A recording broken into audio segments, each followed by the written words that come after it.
할렐루야. 옆에 분하고 인사하겠습니다. 참 잘하셨습니다. 참 잘하셨습니다. 할렐루야. 오늘은 잠언 21장 1절부터 12절까지 말씀입니다. 오늘 말씀은 두 부분으로 나눌 수 있는데요. 첫 1절부터 3절까지는 하나님께서는 사람의 마음을 감찰하신다라는 것입니다. 하나님은 그 왕의 마음도 감찰하시고 또 모든 각 사람의 마음속에 있는 깊은 것 같이 다 보시는 하나님이십니다. 그래서 2절에 보면은 이렇게 써 있죠. 사람의 행위가 자기 보기에는 모두 정직하여도 여호와는 심령을 감찰하시느니라. 우리가 스스로 정말 정직하게 생각한다 하더라도 우리 마음속 깊은 곳의 그 동기는 하나님이 아시죠. 우리의 사람의 마음이 참 얼마나 간악하고 또 얼마나 또 선한 마음을 하는지는 하나님이 아십니다. 우리는 늘 하나님 앞에서 살아가는 신앙인이 되어야 되리라 믿습니다. 그리고 3절도 마찬가지로 써 있습니다. 의와 공평을 행하는 것은 제사 드리는 것보다 여호와께서 기쁘게 여기시느니라. 그러니까 우리가 하나님 앞에서 의롭게 살아가고 정직하게 살아가는 것이 정말 중요한데 우리의 마음을 감찰하시니까 지금 내가 하는 행동이 어떤 행동인지를 하나님은 정확히 아신다 그러시는 거죠. 그리고 그 의롭게 행하시는 것을 그 어떤 것보다 귀하게 여기시는데 여기에 제사 드리는 것보다 더 좋아하신다. 하나님께서 가장 기뻐하시는 것은 바로 예배입니다. 그리고 그 예배가 얼마나 중요한지 성경에 거듭 나와 있고 또 우리 교회에서 늘 예배의 중요성을 강조하죠. 그런데 그 예배 제사보다 더 중요한 게 우리의 마음이 하나님 앞에 올바로 서 있는 것이라고 하는 겁니다.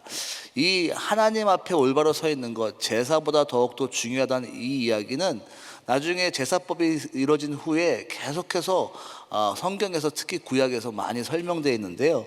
그 이야기의 결론이 바로 미가서에 써 있지 않습니까? 6장 7절부터 8절까지 이렇게 써 있습니다. 여호와께서 천천의 수양이나 만만의 강수 같은 기름을 기뻐하실까? 1000마리 수양이나 10,000마리의 이런 기름보다 또 허물을 위하여 맏아들을, 너무 놀랍지 않습니까? 맏아들을 내 영혼의 죄를 위하여 내 몸에 열매를 드린다 하더라도 주께서 선한 것이 무엇임을 내게 보이셨나니 내게서 구하는 것이 바로 무엇이냐면은 바로 오직 공의를 행하며 인자를 사랑하며 겸손히 하나님께 함께 행하는 것이 아니냐. 하나님께서 얼마나 우리의 마음을 중요하게 여기시는지 저는 이것을 묵상하면서 이런 생각을 해봤습니다. 왜 그렇게 중요하게 여기실까?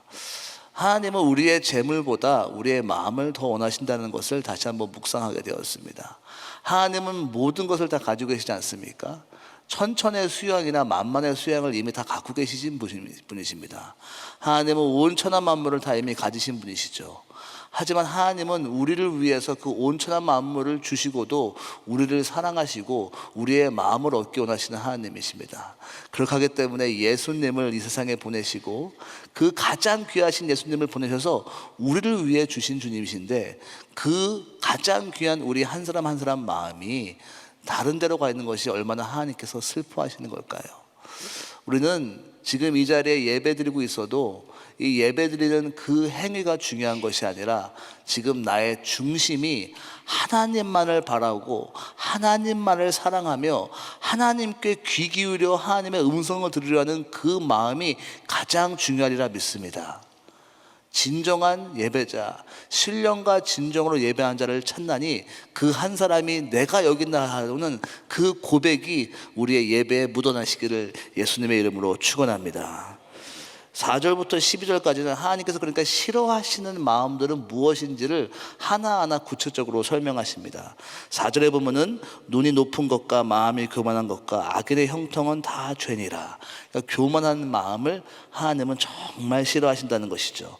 그리고 5절에 보면은 부지런한 자의 경영은 풍부함에 이를 것이나 조급한 자의 궁핍함은 이에 따를 것이니라. 어저께 말한 것과 똑같이 부지런히 일하는 것들, 그것을 하나님께서 기뻐하시고 그냥 한탕주의 또는 이제 한꺼번에 그냥 갑자기 조급하게 돈을 버는 그 마음을, 그러니까 뭐 사기나 뭐 이렇게 투기를 통해서 버는 돈을 하나님께서는 싫어하신다는 말씀하시는 거죠.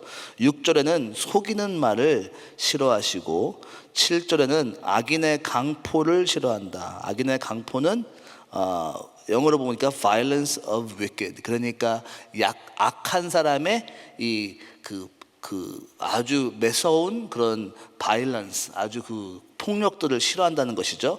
그리고 8절에는 죄인의 굽은 길을 싫어하신다. 그 죄인이 가는 그 길, 그 어떻게든 악을 행하려 하는 그 마음을 싫어하신다는 내용이고요. 참 9절에서는 우리 모든 가정에 너무나 현실에 와닿은 얘기죠. 9절은 다투는 여인과 함께 큰 집에서 사는 것보다 움막에서 혼자 사는 것이 낫다. 여러분들 집이 화목해야 되리라 믿습니다. 그러니까 여러분 자매님들, 또 우리 어머님들, 또 우리 모든 사람들이 다투는 집에서 사는 것이 그렇게 마음이 아픈 일이라고 설명하고 있습니다. 또 이런 얘기 잘못하면 또 우리 어머님한테 또 미움턴 바르게 만드니까 할렐루야. 또 10절은 악을 원하게 되면 이웃에게도 긍휼히 여김을 받지 못하게 된다고 말하고요. 11절에는 약간 조금 우리가 오해할 수 있는 말이 있는데, 거만한 자가 자기 벌을 받으면 어리석은 자는 경성하겠고라는 그 의미가, 거만한 사람이 벌을 받으면 우둔한 사람, 미련한 사람이 지혜를 얻게 된다는 의미입니다. 그러니까 어둔한 어리석은 자는 경성하겠고라는 그 말이 어리석은 사람이 잘 된다는 그 의미가 아니라 지혜로를 얻게 돼서 의롭게 서게 된다라는 그 의미입니다. 그리고 12절에 보면은 정말 너무나 아름다운 말이 있죠. 12절에는 의로우신 자는 악인의 집을 감찰하시고 악인을 환난에 던지시느냐. 이제 이 구절의 마지막 결론 부분이죠. 의로우신 자가 누구일까요? 결국 영어로 보면 더 클리어하게 써 있는데요. The righteous one이라고 다 캐피탈로 써 있지 않습니까? 더 이렇게 큰 글자로 써 있는 것은 하나님이라는 것이죠. 하나님이 결국 감찰하시고 그 악한 자를 멸하시게 될 것이라는 말입니다. 할렐루야. 결국 하나님께서 의로운 심판을 하시리라 믿습니다. 우리가 지금 여기에서 우리가 다 알 수 없고 다 우리의 마음대로 이루어지지 않는다 하더라도 하나님은 다 지켜보고 계시고 결국 그 감찰하시는 하나님께서 결국 의로운 공평함으로 그 모든 것을 갚아주시리라 믿습니다. 제가 나누고 싶은 한 구절 말씀은 1절에 있는 말씀입니다. 다 같이 한번 읽어볼까요? 시작. 왕의 마음이 여호와의 손에 있으며 마치 보혜물과 같아서 그가 의미로 인도하느니라. 아멘. 물된 밭이라는 제목으로 제가 말씀을 나누고 싶습니다. 참 보혜물과 같다라는 그 단어가 참 제 마음속에 이렇게 와닿습니다. 보혜물 같다. 그것이 바로 무슨 의미냐면은 영어로 보니까 그 streams of water, 그 물을 대가지고 밭에다가 물을 댄 그거 같다라고 합니다.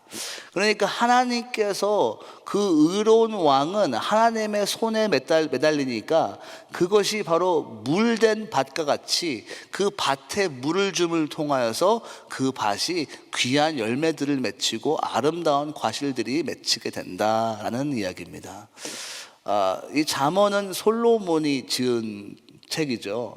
솔로몬은 물을 대어서 아름다운 그런 동산들을 만들고 또 밭을 가꾼 것을 성경에 보면 볼 수가 있습니다.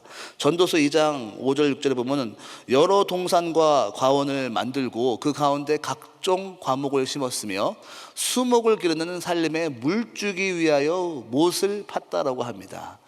솔로몬은 그가 가진 지혜와 그가 받은 모든 리소스를 가지고 아름다운 과실을 맺기 위해서 많이 노력했고 또 물을 파고 물줄기를 만들어서 그 과원을 아름답게 만든 것을 고백하고 있습니다. 그런데 솔로몬이 그렇게 귀하게 물을 파서 만들었는데 그 한 모든 과업들, 그 모든 산업들이 결국 그는 전도서에 보면 이것도 헛되다라고 말합니다. 솔로몬이 그렇게 열심히 과목을 만들었건만, 그렇게 열심히 물을 대었건만 허무한 일을 경험하게 되었는데요. 다윗은 그가 만든 그 밭은 아주 행복하고 좋았다라는 것을 고백하는 걸 볼 수가 있어요. 시편 1편에 이렇게 써 있지 않습니까? 저는 시냇가에 심은 나무가 시절을 쫓아 과실을 맺으며 그 잎사귀가 마르지 아니한 같더니 그 행사가 다 형통하리라. 솔로몬은 육신적인 세상적인 과일을 만들고 세상적인 밭을 만들고 동산을 만들었지만 결국 그것은 허무한 일로 돌아갔건만, 다윗은 영적인 밭을 만들고 영적인 나무를 심고 그 영적인 물줄기가 흐르는 곳에 나무를 심어 놓으니 그것은 영원한 기쁨과 지혜와 하나님의 주시는 만족함이 있었다라고 고백합니다.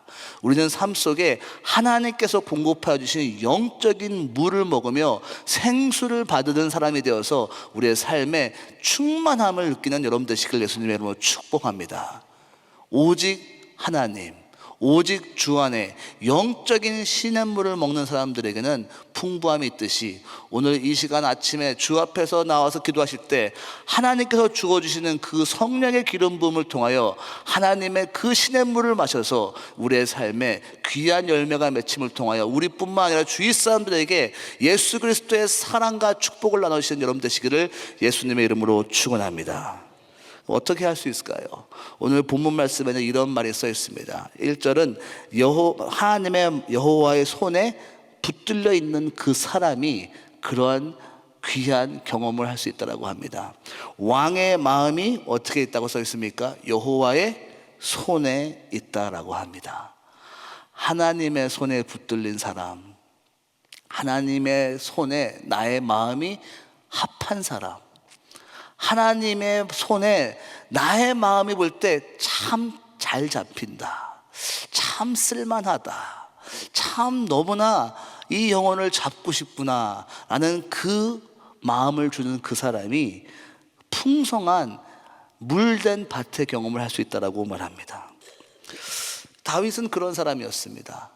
다윗은 사도행전에 그의 인생을 이렇게 성경은 결론을 짓고 있지 않습니까? 패하시고 사울을 패했다는 얘기죠. 사도행전 13장 22절, 다윗을 왕으로 세우고 증거하여 가라되 내가 이새의 아들 다윗을 만나는데 이 사람은 내 마음에 합한 사람이다. 주님의 손에 딱 잡기 좋은 사람이었다는 것이죠. 하나님의 마음에 합한, 정말 나는 이 사람 너무나 좋아, 이 사람의 마음이 너무나 귀해, 그냥 계속 잡고 싶은 거예요. 하나님 손에 계속 들리고 싶은 거예요. 이러한 사람이 될 때 우리의 삶이 풍성한 삶이 되리라 믿습니다. 그런데 솔로몬은 반대였지 않습니까? 솔로몬은 그 모든 것을 이미 가진 사람이었죠. 돈도 있었고 왕이었고 큰 왕국의 그 다윗이 이루는 그 놀라운 그 왕국의 왕이 되었고 돈이 많았고 지혜가 많았지만 그의 인생은 끝에 어떻게 됐습니까? 열왕기상 11장 3절 4절, 왕의 후비가 700인이요 빈장이 300인이라 왕비들이 왕의 마음을 돌이켰더라. 솔로몬이 나이 늙을 때 왕비들이 그 마음을 돌이켜 다른 신들을 쫓게 하였으며 왕의 마음이 그 부친의 다윗의 마음과 같지 아니하였다 합니다. 결국 그 열쇠는 무엇입니까? 마음. 그 왕의 마음이 하나님의 마음에 합한 하나님의 손에 들린 사람이었나, 아니면 솔로몬은 이미 많은 것을 가지고 있었지만 하나님의 손에 들릴 수 없는 그 마음이 떠난 사람이었다는 것이죠. 우리는 이 신앙생활을 하면서 또 특히 지난 우리 여름 성령 집회를 접하면서 우리가 하나님의 마음을 이해하고 나의 마음이 다시 한번 정결케 성령에 붙들리는 사람이 되는 것을 다시 한번 우리 말씀을 통해 들었는데, 우리가 그 마음을 계속 유지하면 좋겠습니다. 다윗처럼 끝까지 하나님의 마음에 합한 사람 되시길 예수님의 이름으로 축원합니다. 끝까지 주님의 손에 들린 것. 만약에 우리의 인생이 주님의 손에만 들릴 수만 있다면은 어떠한 상황이 있다 하더라도, 정말 내가 어떠한 어려움이 있다 하더라도 하나님의 손에 들릴 수만 있는 사람이 될 수 있다면은 축복의 사람, 그 밭에 물이 풍성하게 담겨서 과실을 맺을 수 있는 그 위대한 간증자가 될 수 있으리라 믿습니다. 다시 한번 우리의 마음 주 앞에 정결케 세워지는 우리 모두 되기를 예수님의 이름으로 축원합니다. 예레미야서에 이렇게 써 있습니다. 만물보다 거짓되고 심히 부패한 것이 마음이라. 누가 능히 이를 알리오마는 나 여호와는 심장을 살피며 폐부를 시험하고 각각 그 행위와 그 행실대로 부응한다라고 하십니다. 주여, 다시 한번 나의 마음이 정결케 하게 하여 주시옵소서. 다시 한번 거룩한 마음, 다시 한번 어린아이와 같은 마음, 다시 한번 순결한 마음, 다시 한번 그 믿음의 마음, 영적인 마음이 되어서 하나님의 손에 붙들리는 사람 되게 하여 주시옵소서. 그래서 하나님의 열매를 맺게 하시고 아버지께 영광 돌릴 수 있는 하루가 되게 하여 주시옵소서. 두 번째로는요, 임의로 인도할 수 있는 사람이 되어야 된다는 것입니다. 오늘 끝절에 이렇게 써 있지 않습니까? 마치 보의 물과 같아서 그가 임의로 인도하시느니라. 그가 임의로 인도하시느니라.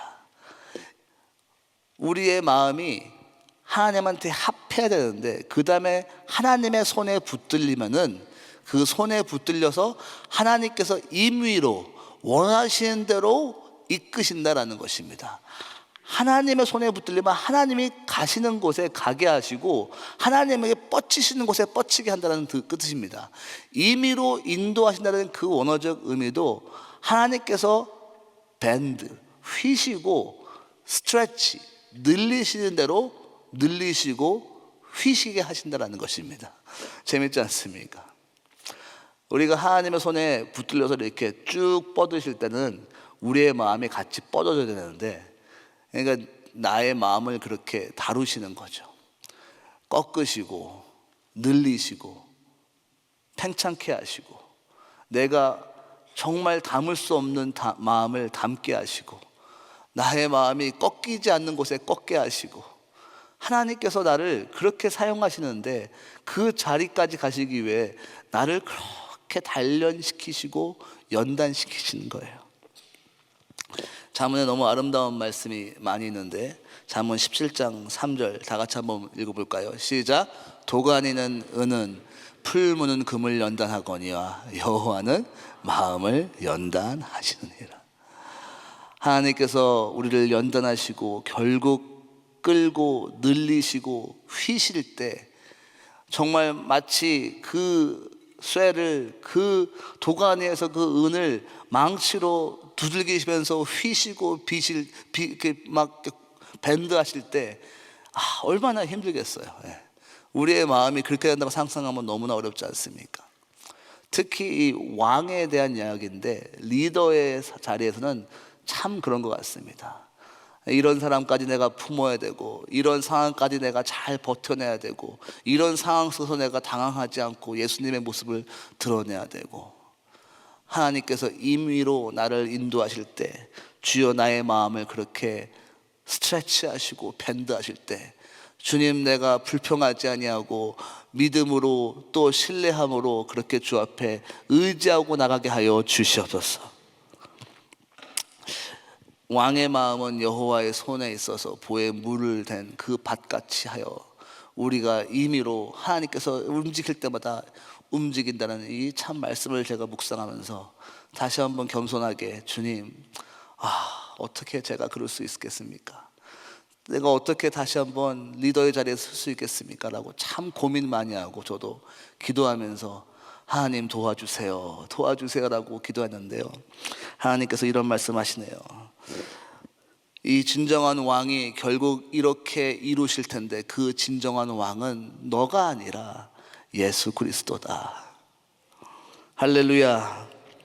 이사야서 32장에 보면은 결국 진정한 왕이 와서 이 물에 댄 이 밭을 이루신다는 이야기를 하십니다.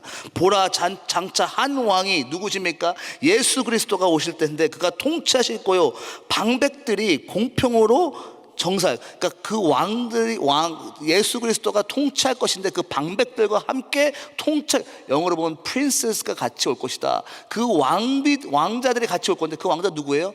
예수 그리스도를 믿고 함께 보혈의 피를 받은 바로 우리 그리스도들이죠. 할렐루야. 우리가 다시 한번 그렇게 주님과 함께 올 텐데, 그가 와서 빨간불에 보면 마른 땅에 냇물 같을 것이요 마른 땅에 물을 내는 이 역사가 이루어질 것이다. 마지막 때에 예수 그리스도가 진정한 통치하시게 될 때 우리와 함께 결국 이 마른 땅에 물을 내시는 역사를 하시며 회복하실 것이다. 할렐루야. 주님이 하십니다. 할렐루야. 주님이 이루실 것입니다. 할렐루야. 그런데 나중에 15절에 보면 필경은 결국 그 일이 벌어질 것인데 어떻게 이룬다고 하십니까? 성신을 우리에게 부어주리니 광야가 아름다운 밭이 될 것이라. 할렐루야. 성신이 뭡니까? 성령. 결국 성령으로서 이 아름다운 밭을, 광야의 길을 내시고 마른 땅에 시냇물을 내게 될 것이라. 오 성령님, 오늘 하루 주님을 의지합니다. 예수님이 통치하여 주시옵소서. 예수님이 나의 삶을 통치하여 주시옵소서. 나의 마음을 예수 그리스도 앞에 올려드립니다. 그리고 성령의 기름 부음으로 내가 가는 곳마다 마른 땅이 시냇물이 생기는 아름다운 밭이 되게 하여 주시옵소서. 제가 요즘에 이렇게 속된 말로 이렇게 꽂힌 찬양이라고 그러죠. 뭐 하나 꽂혀가지고, 그래서 광야에 길을 만드시며 그 찬양에 꽂혀가지고 계속 그 후렴 부분만 막 이렇게 듣고 그랬는데요. 정말 요즘에 저의 기도가 그렇습니다. 하나님 아버지, 이 마른 땅에 부흥을 허락하여 주시옵소서. 새로운 일을 행하여 주시옵소서. 예수 그리스도가 통치하는 역사가 있게 하여 주시옵소서. 그래서 정말 이 메마른 이 미국과 이 지역이 강물이 흐르듯이 진리의 강물이 흐르게 하시고 말씀의 강물이 흐르게 하시고 하나님의 은혜의 강물이 흐르게 하여 주시옵소서. 부흥을 허락하여 주시옵소서. 오직 성령, 오직 예수 그리스도밖에 답이 없습니다. 오늘 그러한 기도를 통하여서 우리의 삶 속에 풍성한 하나님의 은혜를 체험하는 여러분 되시기를 예수님의 이름으로 축원합니다. 우리 말씀 생각하시면서 찬양 드립니다.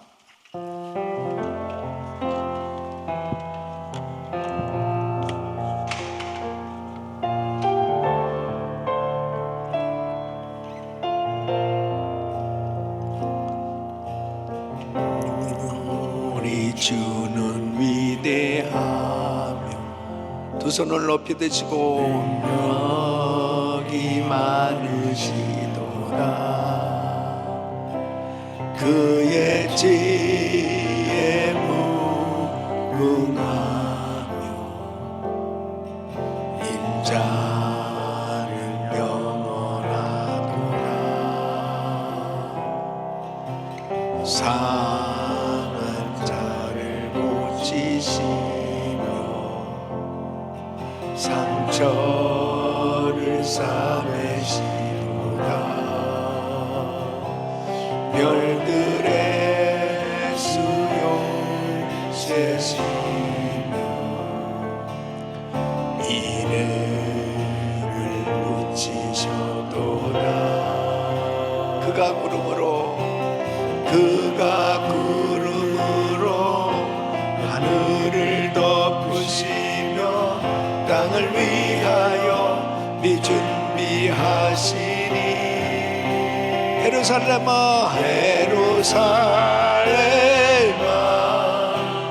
여호와를 찬송할지어다.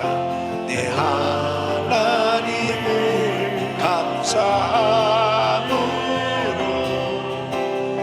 그 앞에 나가며 주 임재 앞에 경배. 예루살렘아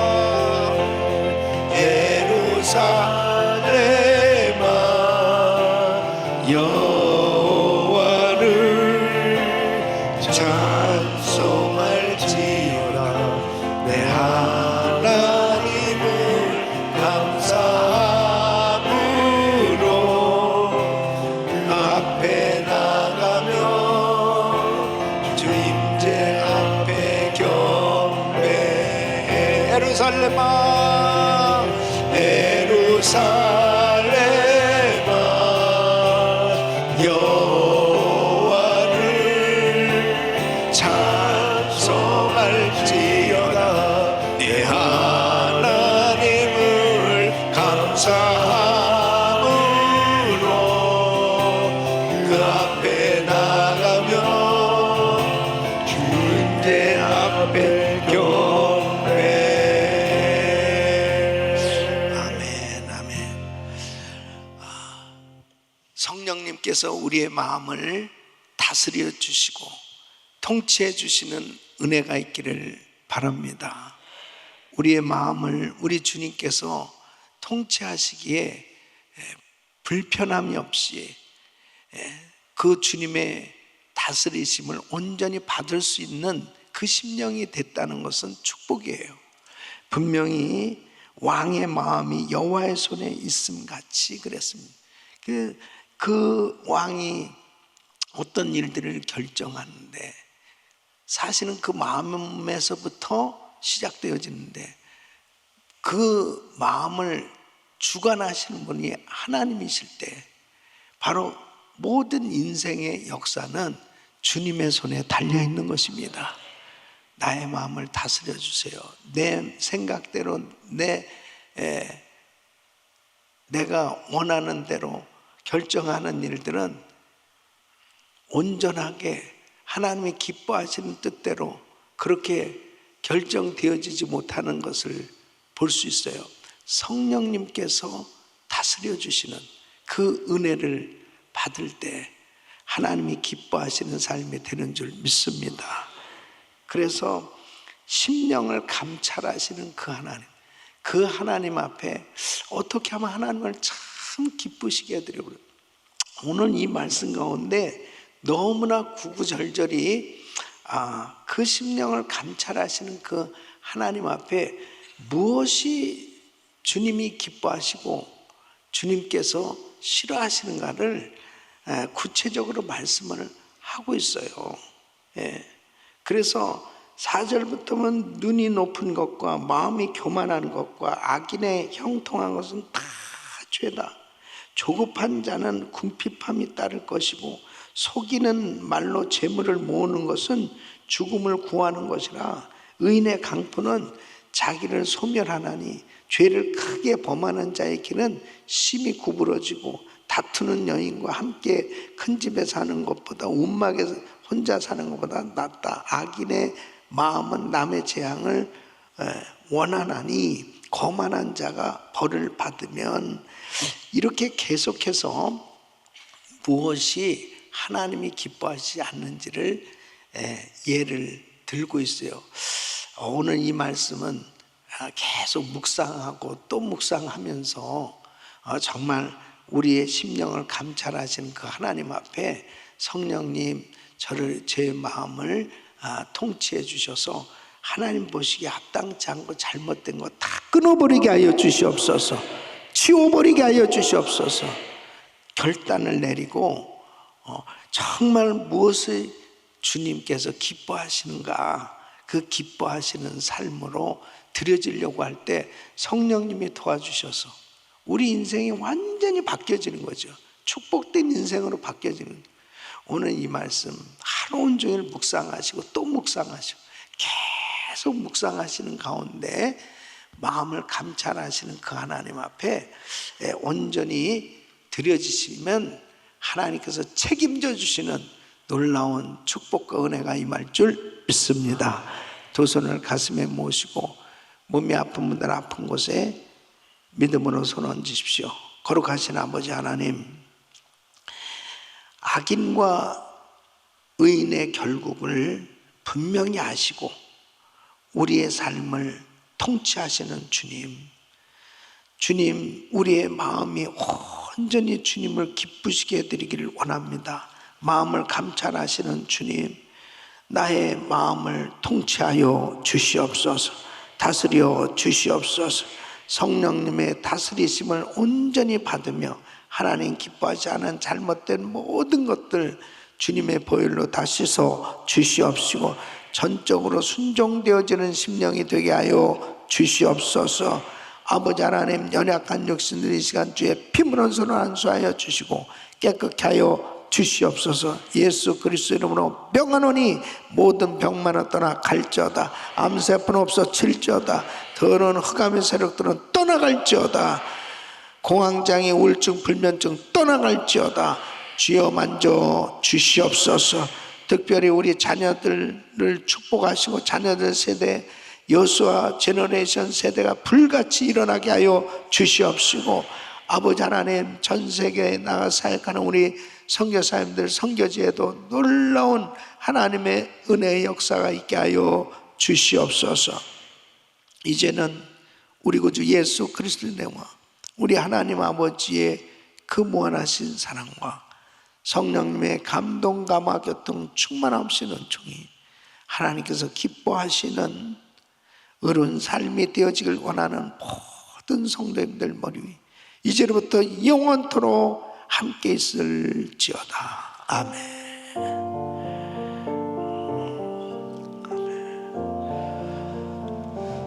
아멘.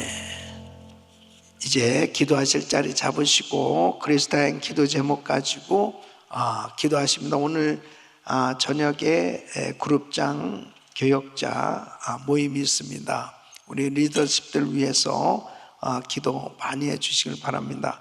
담임 목사님 가정과 사역을 위해서 기도해 주시고, 저는 내일부터 이 샌프란시스코 예수인 교회에서 금요일까지 그 부흥 집회를 인도합니다. 여러분 아시다시피 이 샌프란시스코 지역은 정말 특별히 이 동성애와 사단의 영이 강하게 역사하는 지역이에요. 그래서 치열한 영적 전투가 벌어지는 그런 집회가 될 것 같아요. 그래서 여러분들이 집중적으로 기도하셔서 한 교회를 집회하지만 그곳에 성령의 불이 떨어지게 하여 주시고, 그 지역에 영적 대각성의 역사가 일어나게 하여 주시고, 한 번의 집회가 그 지역에 정말 이 영적 공기를 바꿔버리는 부흥의 역사가 일어나게 하여 주시옵소서. 위에서 간절히 기도해 주시기를 바랍니다. 은혜가 많이 임하는 것은 우리 성도님들이 기도해 주시기 때문에 성령님이 역사하신 겁니다. 은혜가 임하지 않으면 여러분들 책임이라는 걸 아시고 책임감 가지고 기도하시길 바라고요. 부서는 멀티미디어고 김성욱 목사님, 또 국장 이양복 장로님, 또 우리 팀원들 위해서 축복하며 기도해 주세요. 이 미디어 팀들, 음향 팀들 얼마나 정말 매일 새벽마다 이렇게 온라인으로 생방송 예배를 이렇게 준비하는 것은 정말 쉽지 않습니다. 이게 팬데믹 때부터 이렇게 지금까지 우리 찬양팀부터 시작해서 이 예배가 세팅되고 매일 새벽마다 이렇게 본당에서 이 새벽 예배를 드릴 수 있는 것은요 정말 쉬운 것이 아닙니다. 새벽 일찍부터 나와서 이 모든 것들을 다 준비하고 있습니다. 위에서 기도 많이 해주시길 바랍니다. 한 분의 선교사님은 고은희 선교사님 위해서 기도해 주시고요. 우리 단기 선교팀들 위해서 또 우리 선교사님들 위해서 기도해 주시길 바랍니다. 주여 부르짖고 기도합니다. 주여 주여 주여.